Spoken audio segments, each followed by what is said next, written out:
God versus science. Big Bang. It's not proven. It's a theory. Why? I mean, it's a pretty good theory, right? Why is it pushed as if it's known fact? Because there's no better hypothesis to beat it.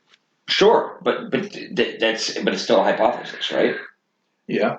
So to push it as fact as opposed to the best hypothesis is a little bit of dogmatic, isn't it? Yeah. It's the best guess that science can come up with, given our knowledge of the universe as it is now. Yeah, and I have no qualms with that. But it's a guess. You can't quantify it. Well, mathematically, they've gotten down to almost they can't get to the Big Bang and past it, but mathematically they've basically done everything to that based on all the stars moving, the expansion of the universe, and everything. And so, how did it happen? How did it start then? What caused it? Now, I heard look to string theory, maybe. My idea: look to string theory, right? So when you have strings and one bangs against the other and they're vibrating, right? Because, in my opinion, Tesla was fucking genius up there with everybody else. He was probably able to gain knowledge through meditation and whatever it is, to the universal knowledge. Like they say, I show Ancient Aliens. I was watching that one episode one time, and some of it could be bullshit, but there is a known proven fact where there's a lady that was in the mountains of India. She was blind. She never read a book in her life, but she meditated and she got knowledge upon knowledge, and she was able to perform medical feats and help heal people that. The Akashic record is what you're talking about. Yes. So Tesla could have tapped into that, and his whole thing was everything works on frequencies and vibrations. And it does. I agree with that wholeheartedly. Down to the string theory. So your Big Bang is you have strings across the plane, and they bang into each other, and basically every time a string bangs into another string, there's your initial hit, your Big Bang, and it spawns a new universe. I agree. Yeah. So here's a universe. Somewhere else on the plane, there's another universe. So let me blow your mind. Everything is vibration. Everything is a wave. The word.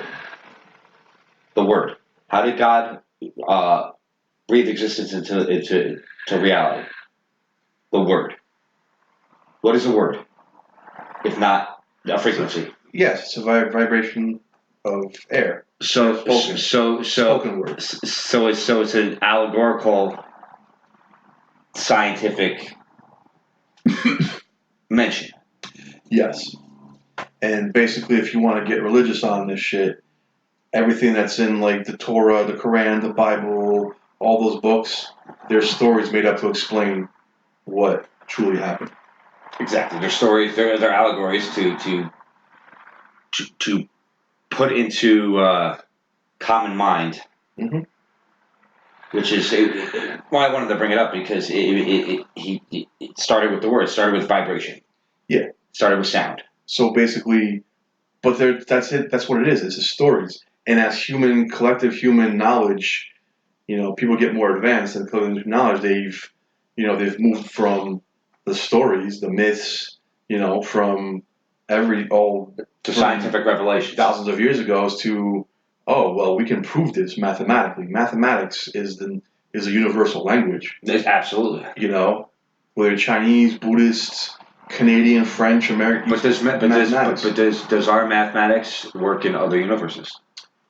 We don't know. We don't know. Our mathematics don't work our mathematics doesn't work outside past our solar system, really. Past our galaxy. Really? They can't figure out black holes.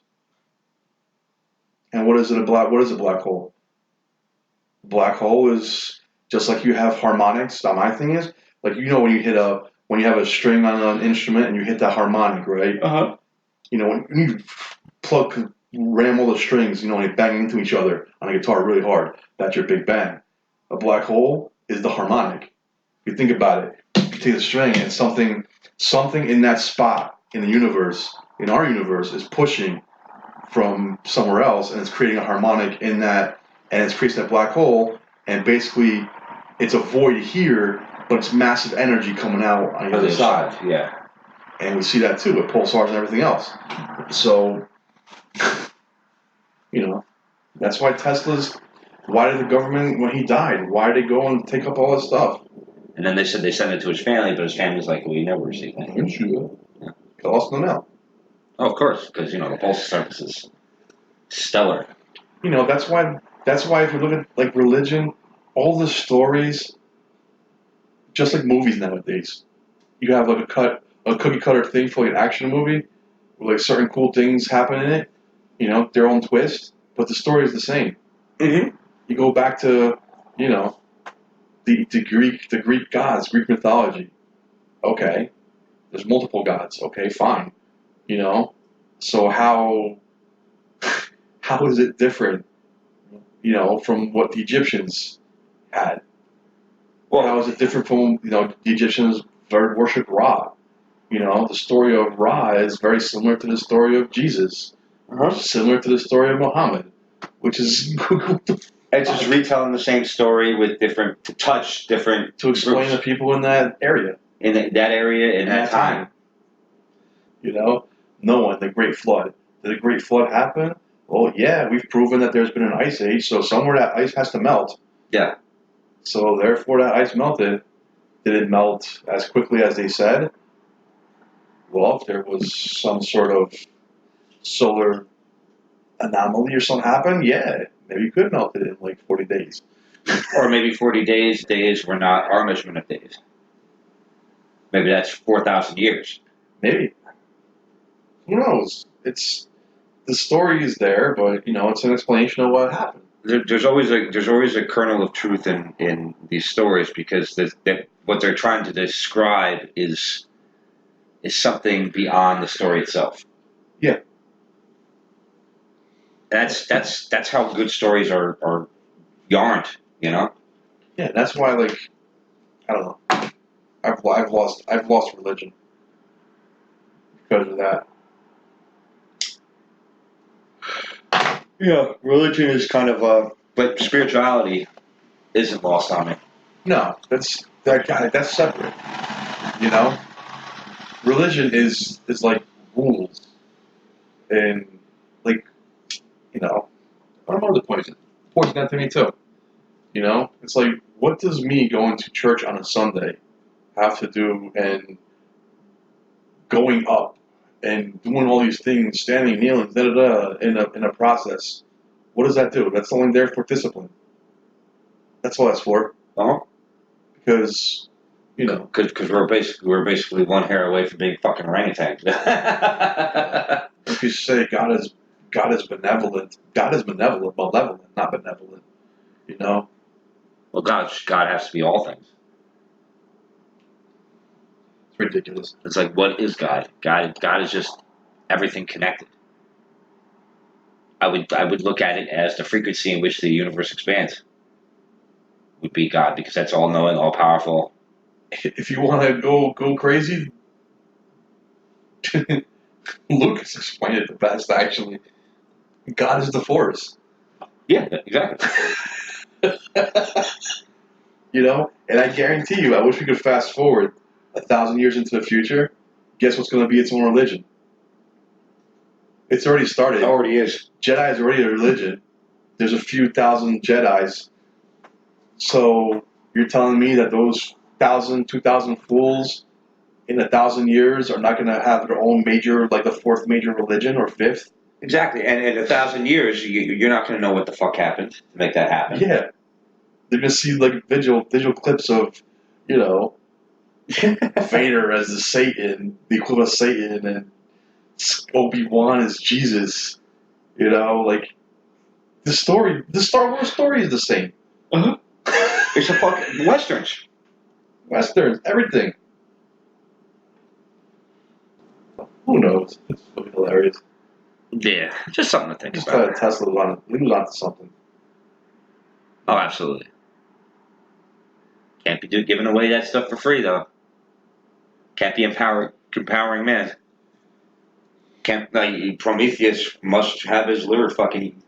I still want to know how he made that destruction device. It was like a box, and I don't know. You ever heard of that story where he took down a building? He was doing a demolition example of harmonic frequencies of like of like a building, Oh. and there was a building for demolition, and he put his device in the building, turned it on, and the building just went Wow. collapsed. No explosives, no nothing, just harmonics. Move a lot of fucking rocks with that too. Yeah. So it's like, Well, you look in South Africa, they have these friggin' horns. That the horns of Jericho. Yeah. How did he do that? Harmonics. But it's funny because they've actually found examples of these supposed horns in South Africa that they all give out a different, frequency, and the story goes that they were used to move fucking objects. Because Sure. Our military has technology like that. Microwave crowd control. They have these big units and big microwave dishes, and they point them and it just generates massive heat at the crowd wow, and makes them disperse. No water, no nothing. It's just they pull up this truck, this massive 12-foot dish antenna comes out of that truck. They turn it on and it just generates massive amounts of heat. so basically they're just cooking people. Yeah. Yeah, it's basically a big microwave oven and open the doors and put it on a truck.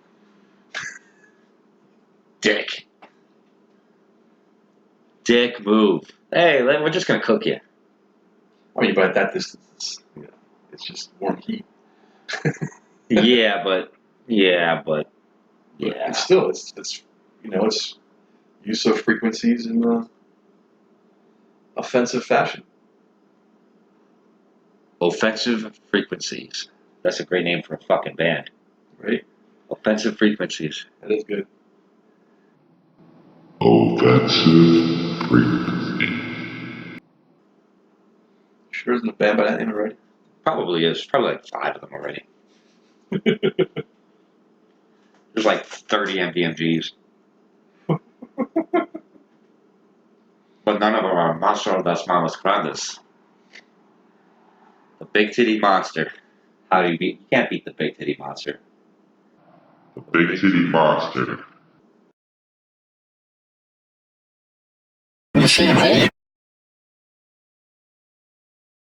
I'm not a fascist. I'm just a dumb cough. Just a dumb cough fashionista.